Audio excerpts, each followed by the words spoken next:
कळता झाल्यावर मी पण गंध लावायला जायला लागलो. कळता झाल्यावर म्हणजे 8-9 वर्षाचा झाल्यावर. मी तर लय प्रकारचं धंद केलेलं. त्यातला थोडक्यात सारांश सांगतो. आमच्या गावाला तेवढं एक बरं आहे. काय काम करायचं सांगावं लागत नाही. 1760 कामं.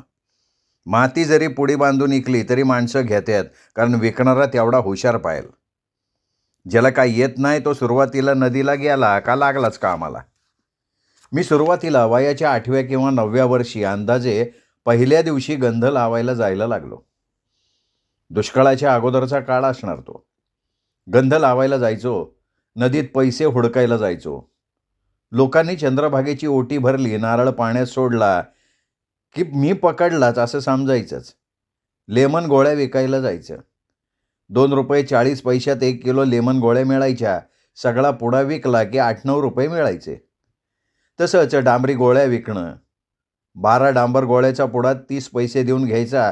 5 पैशाला एक, याप्रमाणे 60 पैसे व्हायचे. तुळशी माळा विकायच्या. आजूबाजूच्या तुळशीच्या मंजिरी काढून आणायच्या, घरच्या घरी माळा करायच्या आणि विकायच्या. गाईला चारा विकायचा. रानात जायचं. कुणाच्या पण बांधावरचं गवत कधी विचारून, कधी चोरून कापून आणायचं. नदीवर आलं की 4 काड्या दिल्या की 5 पैसे. बिनभांडवली धंदा. परत आमच्याजवळ ज्याची गाय असायची तो दिवसाला रुपयाभर द्यायचा, कारण फुकटात गाय जगून निघते ना. हा असा डबल फायदा व्हायचा. शेंगदाण्याच्या वाटाण्याच्या पुड्या विकायच्या. ₹1.5-2 किलोभर शेंगदाणं आणायचं. शेजारी भट्टी. त्याच्याकडून गोड बोलून फुकट भाजून घ्यायचं. घरच्या घरी पुड्या बनवायच्या.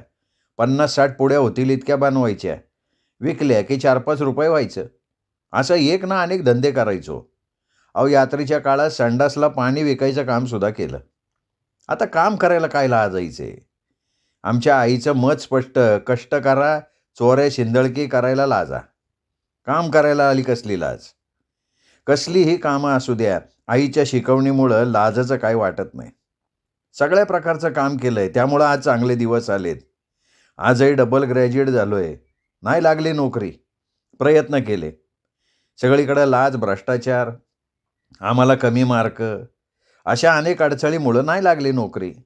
काही काळ खाजगी नोकरी केली, पण समजलं की ह्याच्यात काही दम नाही. सोडली नोकरी. भावाच्या जीवावर काही कर्ज काढलं. भावाकडनं काही पैसे उसने घेतले. न्हाव्याचं दुकान टाकलं. काय लाजून जमतंय काय? आयुष्यात सुताराच्या हाताखाली, गवंड्याच्या हाताखाली कामं केली. चिरमुऱ्याच्या भट्टीत जाळ घालायचं काम केलं. बुक्का बनवण्याच्या कारखान्यात काम केलं. चिरमुऱ्याच्या प्रसादाचा पुडा भरायचं काम केलं. पांटप्रयोग काम केलं. शेतीची कामं केली. रानातनं वाळक शेंदाड बाजारात विकायला जायचं. आमच्या अंगणात आळू होती. त्या आळूच्या पेंड्या करून त्या विकायच्या. मातीची बैलं करून विकायचो. पतंग बनवून विकायचो. गोट्या विकायचो. आजूबाजूला पडकी घरी असायची. त्या पडक्यात पावसाळी भाजी उगवायची. उपसून आणायच्या, त्याच्या गाड्या बांधायच्या, इकून टाकायच्या. रानातल्या चिंचेच्या झाडावरनं चोरून चिंच्या जमवायचो, त्या दुकानात विकून टाकायचो. पेपरची रद्दी गोळा करायची, ठोक विकायची. रेशनची साखर मिळायची. आम्हाला साखरेची काय गरज? रेशनची साखर ₹2.25 आणायची, ₹3 विकायची. नाक्यावर यात्रेच्या काळात कामाला जायचं. न्हाव्याच्या दुकानात तर आजही काम करतोच आहे ना. जेवणाचे डबे पोचवायचं काम केलं. लहान मुलांच्या शिकवण्या घेतल्या. पेपर टाकले. उदबत्तीच्या कारखान्यात मित्राच्या चहाचं काम केलं. अशा एक ना अनेक कामाचा अनुभव आयुष्यात घेतला. सुखदुःख पाहिलं. प्रत्येक कामाचा काळ वेगळा, अनुभव वेगळा. काळानं रूप जे काम परिस्थितीमुळं करायला लागलं ते केलं. भूक लागल्यावर माणूस कसलंही काम करतो. मला करायला लागलं त्याचं वाईट नाही वाटत. ताहून सुलाखून निघाल्याशिवाय सोन्याला कस नाही लागत. प्रत्येक काम करताना अनुभव वेगळा, मित्र वेगळे. यालाच ते जीवन असं नाव आहे ना. या पुढच्या भागात प्रत्येक काम का आणि कसं करायला लागलं, त्यातल्या अडचणी, त्यातले अनुभव सांगणार आहेच आहे मी. मी 5 नंबर शाळेत, तर आमची सुभाबाई 1 नंबर शाळेत. ही शाळा 5 नंबरच्या अलीकडं. हरिदास वेस रोकडोबाच्या वेशीतनं पुढं गेल्यावर उत्पात गल्लीत आतल्या बोळात दुसऱ्या मजल्यावर नगरपालिका मुलींची शाळा नंबर 1. सुभाबाई बरोबरच केकड्याची जैरी, चव्हाणाची रेखा, या तिघीजणी एकत्र. मी आणि गणेश भुईभाई एकत्र शाळेत जायचो. आमची सुभाबाईला चॅप्टर. मी शाळेत जाईपर्यंत गप असायची. मी एकदा वर्गात गेलो की या तिघीजणी नामदेव पायरी चढायच्या आणि पेढं मागत हिंडायच्या. मला काय कल्पना नसायची. एकदा काय झालं, मी शाळेत वर्गात जाऊन बसलो आणि माझी पेन्सिल सुभाबाईकडे राहिली म्हणून आणायला 1 नंबर शाळेत गेलो, तर सुभाबाई, रेकी, जयरी शाळेतच नाहीत. कुठं गेल्या माहिती नाही. मग परत शाळेत यायला निघालो. येताना बोळाबोळातनं आलो, तर जाताना म्हणलं रस्त्याने जावं म्हणून रोडनं चालत गेलो. नामदेव पायरीजवळ आलो, तर तिघीजणी वारकऱ्यांना प्रसाद मागताना दिसल्या. मला बघताच दचकल्या. त्यांना वाटलं आता काही खरं नाही, भारती आता घरी जाऊन सांगणार. घाबरले लगेच. तिघींनी माझी मनधरणी केली. त्यांनी साठवलेले पेढे मला दिले. घरी सांगू नको म्हणल्या. मला पण संघटनेचं कबूल केल्यावर मी कशाला सांगतोय हो, मी पण त्यांच्यात सामील. बघता बघता 2 महिने यात गेले. त्यावेळेला मी दुसरीच्या वर्गात शिकायचो. मला प्रसाद मागायचं येड लागलं. इतकं का शाळा बुडवायला लागलो. सुरुवातीला काय करायचो, सकाळी 10 वाजता शाळेच्या नावाखाली यायचो. 11 वाजेपर्यंत मागत फिरायचं. 11 वाजल्या का शाळेत जायचं जेवणाच्या सुट्टीत. तेव्हा पण मागायचं. पण नंतर शाळा नकोशी वाटायला लागली. ओळखीचं कोणी दिसलं का आजूबाजूला दडायचं. ही नाटकं 2 महिने चालली.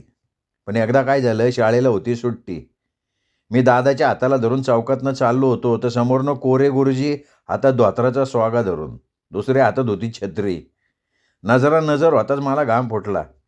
म्हणतात कसे, "अरे माने, कुठं गावाला गेला होतास का? बरेच दिवस झाले शाळेत येत नाही." झालं, बापाचा पारा चढला. तसल्या उन्हात चपण्या हाताची एक थप्पड लगवली. काय सांगू तुम्हाला, भर चौकात मुतलो राव. मला कळलंच नाही. दिवसा चांदण्या बघितल्या. तसं मास्तरला कळेना काय करावं. मास्तर बापाला समजावण्याच्या सुरात म्हणाले, "दादा राहू द्या, नसेल आला." बाप म्हणला, "मला माहीतच नाही हो हा कुठं जातो. शाळेला म्हणून सकाळी 10 वाजता जातो, संध्याकाळी 6 वाजता येतो. शाळेत येत नाही हा, तर हा जातो कुठं? याचा छडा लागला पाहिजे ना. याला दाखवतो थांबा माझा इंगा." अहो, जिकडं चाललो होतो ते काम राहिलं, तिथनंच माघारी आलो. माझी तर वाच्याच बसली होती. काय बोलावं, काय सांगावं, कशाची सोय नाही. कसं तरी घरी आलो. बाबा, घरात काय जावं वाटेना, पण बापाच्या भ्यानं काय सुचतंय का? दादानं उजव्या हातानं धरलं, घरात नेलं. आपल्या घरात नेलं, एकदम आतल्या घरात घेऊन गेला.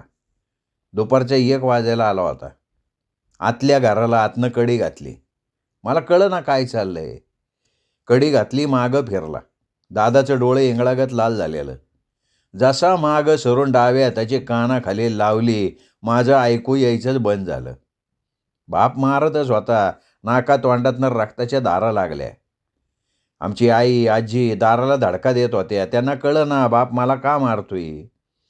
मग जसा बापाच्या तोंडाचा पट्टा चालू झाला म्हणता, बरं नुसता बोलत नव्हता. प्रश्न विचारायचा आणि उत्तर द्यायच्या आधी हाणायचा. अहो, मी लहानपणी चांगला जाडजूड होतो, बुटकेला होतो, गाल फुगीर होते. त्यामुळं मला वाटलं बापाला मला मारायला बरं वाटत असेल. पण मारता मारता बापाचं तोंड चालू. मुडद्याला मरस्तवर खाऊ घालतोय, रातदिस काम करतोय आणि माझ्या इज्जतीचं खोबरं गावभर वाटत फिरतोय तू. आज तुझं वाटच घालतो. तुम्हाला सांगतो, माझं सगळं अंग सुजलेलं, डोळ्यात रक्त उतरलेलं, गालावर वळ उठलेले, पाठ हुळहुळत होती, पायाच्या नडग्या सडकल्या होत्या, अख्खं अंग दुखत असलेलं. मारता मारता सारखा विचारायचा, कुणामुळं मागत फिरायचा. आता कुणाचं नाव सांगावं. सुभाचा चेहरा यायचा डोळ्यामुळं, पण भ्या वाटायचं. मला एवढं मारतोय तर सुभाचं काय? आणि मी काय सांगत नाही म्हणल्यावर मारायचा गायटा घातला. बाहेर आई, आजी, चुलती, भाऊ, चुलत भाऊ सगळी मनधरणी करत होती. बापाला समजून सांगायचा प्रयत्न करत होती, पण बापाला काय कोणाचा मान पडत नव्हता. अहो, शरीरावर एक असा अवयव शिल्लक ठेवला नव्हता जिथं बापाचा हात पाडला नाही. जे घडू नये ते घडलं.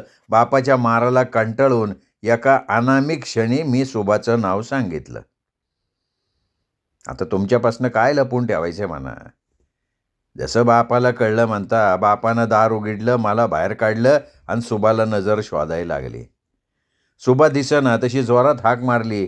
लपून बसलेली सुभाबाई पुढं हजर झाली. बापाच्या एका फटक्यात चड्डीतच मुतली.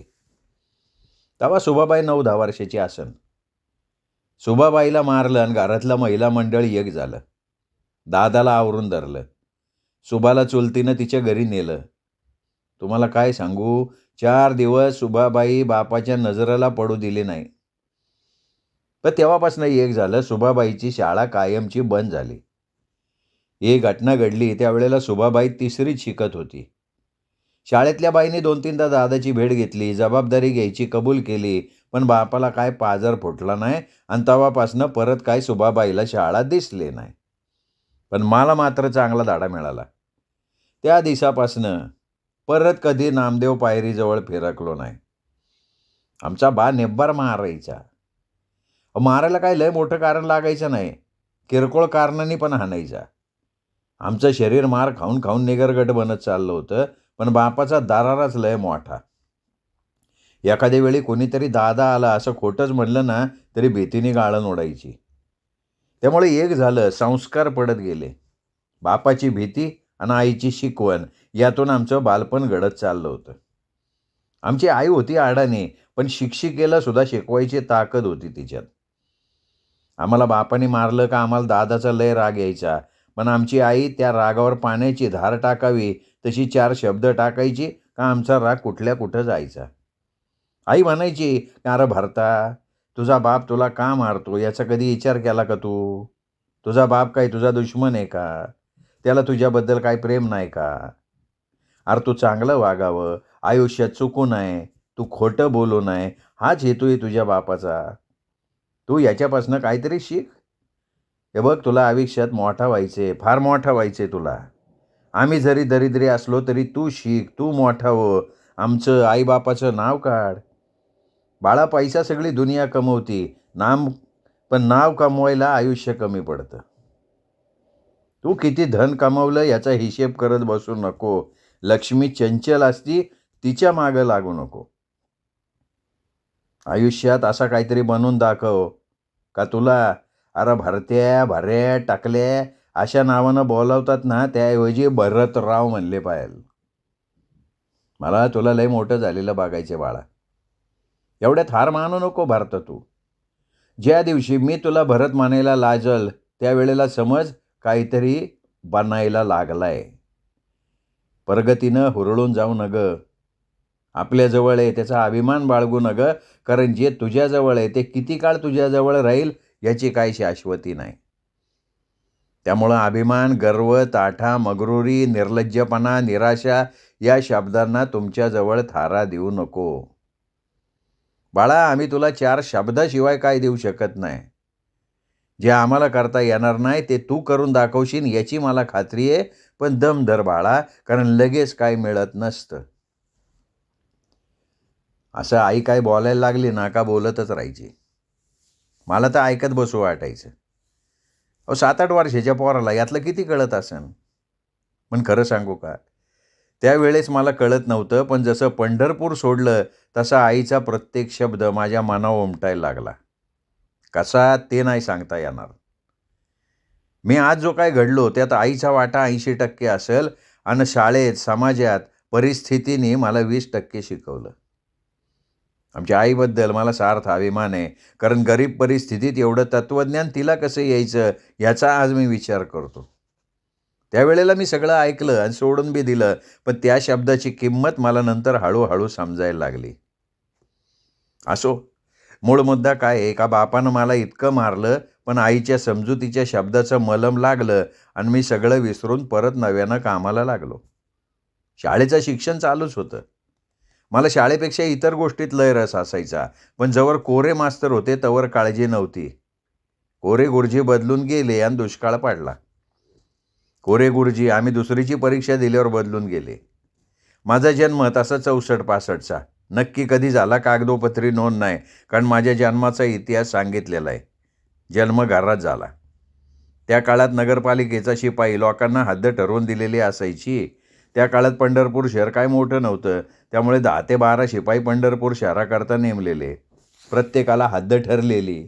प्रत्येकानं आपल्या हद्दीत आज कोण जन्मलं, कोण मेलं याची नोंद नगरपालिकेत करायची. आमच्या वेळेला काय झालं, आमचा जन्म यात्रेच्या गडबडीत झाला आणि आमच्या हातदेव शिपाई होताना त्याचं नाव शंकर. रस्त्यानं जाता जाता दादानं त्याला सांगितलं. त्यात तो पिलेला दारू. त्या नशेत बरं म्हणला गेला विसरून. त्यामुळं आमची नोंद नगरपालिकेत नाही आणि घरी जन्म झाल्यामुळं दवाखान्यात बी नाही. शाळेत नाव घालताना बापाचा दबदबा असल्यामुळं अंदाजे तारीख टाकलेली मनाला येईन तशी. त्यामुळं 23 नोव्हेंबर 1964 या तारखेवरून आकडेमोड केली तर 6 वर्षांनी पहिलीत घेत होते. 70 साली शाळेत दाखल झालो. 72 साली दुसरीची परीक्षा दिली. आम्ही दुसरीची परीक्षा दिली आणि कोरे गुरुजींची बदली झाली. त्यांची बदली झाली आणि देशावर दुष्काळाचं सावट पसरायला लागलं होतं. हलके हलके दुष्काळ आपले पंख पसरायला लागला होता. दुसरीनंतर वाघमारे गुरुजी आला आम्हाला बदलून. तोपर्यंत कोरे गुरुजी होते तोपर्यंत बरं होतं. त्यांचा मला पाठिंबा होता. माझ्यावर लक्ष होतं. त्यांचं माझ्यावर मनापासून प्रेम होतं. मला शाळेबद्दल गोडी वाटत होती. पण जसं मास्तर बदललं तसं मला तर रडायलाच यायला लागलं. वाघमारे गुरुजी लय खडूस हो. आम्हाला कधी चांगलं बोलायचंच नाही. अभ्यास शिकवणं कमी, इतर गोष्टी लय. कापडच अशी घातली, केसच कापली नाही. पाटीपूजेच्या दिवशी तर पाटीपूजेपेक्षा दक्षिणेवर लय डोळा. जो विद्यार्थी जास्त दक्षिणा आणल त्याच्या पाठीवरनं हात फिरवणार, शाबासकी देणार. दक्षिणेव्यतिरिक्त इतर गोष्टी दुय्यम. पान सुपारी नक, भांडारा नक, फक्त दक्षिणा. आता मोठ्यांची पोरं लय शहाणी. आईबापाकडनं रडून पैसे घ्यायची. अभ्यासात हुशार नसायची पण ₹1.25 दक्षिणा आणायची. आम्ही तांबडा पैसा नाही तर 2 पैसे दक्षिणा आणणार. ती पण मिळाली तर मिळाली, नाही तर आम्ही मोकळंच येणार. त्याबद्दल आमच्याबद्दल गुरुजीला आस्था असायचं, काही कारणच नाही. अशा या वाघमारे गुरुजीचा आम्हाला लय जाच. उठता लाद, बसता बुक्की अशी आमची गत. गरिबाचा वाली नाही हो कोण. त्यावर उपाय मला मिळाला पण शेवटी त्याचं काय झालं, 4थीत असताना रोजच गुरुजी त्रास द्यायला लागलं. काय करावं कळना. मग कल्पना सुचली. रविवारी रात्री बाप उशिरा कामावरनं यायचा. त्यामुळे सोमवारी दुपारी बापाला सांगितलं की गुरुजी माझ्याकडे लक्ष देत नाही. बापाला कळायचं अव काय. दुसऱ्या दिवशी 12च्या टायमाला बाप हजर. बापाला बघताच मास्तरची गाळण उडाली, कारण बापानं संगट अविनाश कवठेकरला आणला होता. हा माणूस नगरपालिकेत शिक्षण खात्यात कामाला. गुरुजीची उडाली ना तारांबळ. त्यात दादानं गुरुजीला माझ्याबद्दल सांगितलं. गुरुजीला काय करावं कळना. मग गुरुजीने मला जवळ घेतलं. माझ्याबद्दल चांगलं सांगायला लागलं. मला कळना हो, आत्तापर्यंत माझ्यावर कार खाणारं अचानक इतकं नरम कसं काय पडलं. पण त्या दिवसापासून शाळा संपेपर्यंत मला कधी त्रास दिला नाही. आणि कवठेकरनं तर सांगितलं, म्हणला माझ्या मित्राचा मुलगा आहे, जर का तक्रार आली तर काय होईन विचार कर. कशाला मास्तर मला बोलतोय मग. सगळ्या वर्गाला मारायचा, अंगठं धरायला लावायचा, पण माझ्यावर साधा खावळायचा पण नाही. कारण गुरुजीला वाटायचं मी करल तक्रार. त्याचं कारण असं की ते अविनाश कवठेकर वेतन विभागात होते कामाला. त्यांच्या हातात बऱ्याच गोष्टी होत्या. त्यामुळं माझा फायदा झाला. नाही तर तुम्हाला सांगतो मी शाळा सोडून दिली असती. कारण तरासच तेवढं द्यायचं हो मास्तर. अशी येवलंसं पोर. आम्हाला तर बामणाची पोरं लय तारास द्यायची. पाठीत मारायची, कान वाढायची, ढकलून द्यायची, अंगावर थुकायची. त्यांचा गाठ्ठा मोठा, त्यात त्यांचं घर जवळ. शाळेत काय झालं तर शाळा सुटल्यावर घरी जाताना अडवून मारायची. त्यामुळं आम्हाला लय भिवून राहायला लागायचं. माझ्यापेक्षा भुईबाराला लय मारायची, कारण तो लय जाड, किती बी मारलं तरी रडायचा नाही. त्यातल्या त्यात गजाला मारायची नाही, कारण त्याचा बाप आदनमधनं शाळेत यायचा. आमचा बाप कधी शाळेत यायचा नाही आणि मास्तरला पण कधी असं वाटायचं नाही का आमच्या बापानं शाळेत यावं. पहिल्यांदा शाळेत घेऊन आला, गुरुजीजवळ आम्हाला दिलं आणि जो गेला तो काय लवकर परत आला नाही. आम्हाला आमच्या बाचं लय भ्या. बापासारखं वागायचंच नाही. शिक्षकाला भेटायला सामान्य पालक कसा येतो. आला, मुलाच्या विकासाची चौकशी केली. त्याला काय हवं नको पाहिलं. नाही ना, असं नाहीच ना. शाळेत येतानाच भ्यालकांडत येणार, दारातनं वरडणार, माझ्या पोराला का मारत नाही म्हणून भांडणार. अहो, आमच्या बापाला गुरुजी घाबरायचे तर पोरांची काय बिशाद हो. दारू पिऊन पान तंबाखू तोंडात, आता 4 मिनार, झुरकं मारत बाप यायचं शाळेत. त्याला घालवता गुरुजीची दमछाक व्हायची. गोड बोलून, समजूत घालून बापासमोर मास्तर मला खोटं 2 धपकं मारायचं. मग बापाला बरं वाटायचं. म्हणायचं असं काहीतरी करा, त्याच्याशिवाय पोरगं शाळा शिकन का? एकदा का बाप बाहेर गेला का सुटकेचा निश्वास टाकायचा. बरं बापाच्या ओळखीला आहे हो. अहो ओळखत नाही त्यो आळशी. दहाव्याच्या माणसाला ओळखत नाही असं कोण आहे? सगळे बापाला घाबरायचे, पण बाप कोणाला तरी घाबरायचाच की. अशी 4-5 नावं आहेत. त्यातलं पहिलं आमचा घरमालक लक्ष्मण गुर्जर मामा. मामा दिसलं का वाकडा चालणारा बाप सरळ चालायचा. मामानं किती बी बोललं तर हाताची घडी तोंडावर बोट. दुसरं नाव अविनाश कवठेकर. आमचा बाप त्यांना मालक मानायचा, पण त्यांना घाबरायचं हे निश्चित. का भ्यायचा माहिती नाही. तिसरं नाव तर्कसबंद. यांना घाबरायचा पण जास्त नाही. पुढची व्यक्ती चातुर्मास महाराज. यांना लय घाबरायचे. महाराज दिसले का लपून बसायचे. त्यानंतर मामा जमदाडे महाराज. यांना बी भ्यायचे. मनमाडकर महाराज. ही अशी मोजकी नावं घेता येतील. त्यांना आमचा दादा घाबरायचा. नाही तर बाकीची सगळी बापाला घाबरायची. बापू, अण्णा, आजी कुणाला म्हणता कुणाला भ्यायचा नाही. मनाला वाटेल तसं वागायचा. कुणी 4 गोष्टी सांगितल्या की पुढचे 4 दिवस त्याचं काही खरं नाही. फुकटची घरूच कोण पत्करणार. यात्रेची अशी धामधूम चालती. यात्रा संपती न संपता का शाळा सुरू व्हायची. पहिली, दुसरी 2 वर्ष कोरे मास्तर. तिसरी, चौथी वाघमारे मास्तर. आमची शाळा नगरपालिका शाळा क्रमांक 5 नामदेव पायरी समोर. त्यामुळं नंतर नवीन नाद लागला. यात्रेकरू पाया पडून बाहेर आला की प्रसाद वाटायचा. तो प्रसाद घ्यायला पाळायचं. दुसरी, तिसरी या 2 वर्षातलं येड लागलं. कोण खोबरं द्यायचं, कोण पेढे द्यायचं, कोण खडीसाखर द्यायचं. पहिलं वर्षभर मी आणि माझा मित्र गणेश भोईबार दोघंजण या नादाला लागलो. तसे लहानपणी शाळेतले ठराविक मित्र. त्या जवळ राहणारा परिटाच्या किराणा दुकानाजवळ राहणारा हा गणेश भोईबार. हा लय जिवलग. त्याचं वागणं बोलणं मात्र बायकी. त्याच्या घरची परिस्थिती आमच्यापेक्षा चांगली. जातीनं वाणी. रोज जाताना येताना सोबत. त्या जरा रुसाफुगी झाली की तो मला काय ना काय खायला द्यायचा. रोज तो शाळेत येताना खिस्सं भरून वाटाणं, फुटाणं, शेंगदाणं, राजगिरा लाडू, खारका, खोबरं असं काय ना काय आणायचा. त्यामुळे तो मित्र मला बरा वाटायचा. त्यानं आपल्याला खायला नाही दिलं का लगे गट्टी फू करायचं. त्यात माझ्याशिवाय त्याच्या संग मैत्री कोण करायचं नाही. त्यामुळे त्याचं आणि माझं दिवसभर गट्टी फू चालायचं. दुसरा मित्र गजानन करमरकर. त्याच्या बाबांचं शिलाईचं दुकान. दुकान आणि घर एकत्रच. जवळजवळ दिवसभर त्याचा बाप मशीनवर काय ना काहीतरी शिवत बसायचा. दत्त घाट आणि महाद्वार घाट याच्यामध्ये एक घाट आहे. नाव काय आठवत नाही. बहुतेक कासार घाट असेल. त्या घाटावर त्यांचं दुकान. ह्या गाजेचा लय थाट. त्याला नवीन कापडं, चप्पल, तेल लावून भांग पाडायचा. शिक्षकाचा आवडता विद्यार्थी. गुबगुबेत, चुणचुणीत. शाळेत सारखं गाणं म्हणायचा. ढॅकणानं माळा पिसळलं हे त्याचं गाणं पक्क. शाळेत कोणी पाहुणं आलं का गाजा उठ म्हण गाणं का लगी गाजेचं गाणं सुरू. त्यातले काही शब्द आठवतात. मी झोपलो कुशीवर, ढेकून माझ्या मिशीवर, कॉलरवर, गालावर अशा गाण्याचे कडवे. त्याचे ते बोबडे बोल म्हणताना, मानेला हिसका देताना या सगळ्या करामतीला चांगल्या वाटायच्या. सगळेजण त्याला शाबासकी द्यायचे. त्यात आमची शाळा विठ्ठलाच्या देवळाजवळ. त्यामुळे शाळेत निम्म्याच्या वर उत्पात बडवे यांचाच भरणा. तसंच ताठे, गुर्जर आणि बहुजनापैकी 12 बोलू त्यातला मी न्हाव्याचा, करमरकर शिंपी असणार, भुईभार वाणी अशी मोजकीच. बामणाची एक गठ्ठा व्हायची आणि आम्ही 5-6 जणाला मिसळून घ्यायची नाही ती. त्यामुळं आम्ही 5-6 जण वेगळा गठ्ठा. शाळा त्यांच्या गल्लीत. त्यामुळे त्यांची लय दादागिरी चालायची. तरी पण त्यांच्या गल्लीत शाळा असल्यामुळं आम्ही जरा घाबरून असायचो.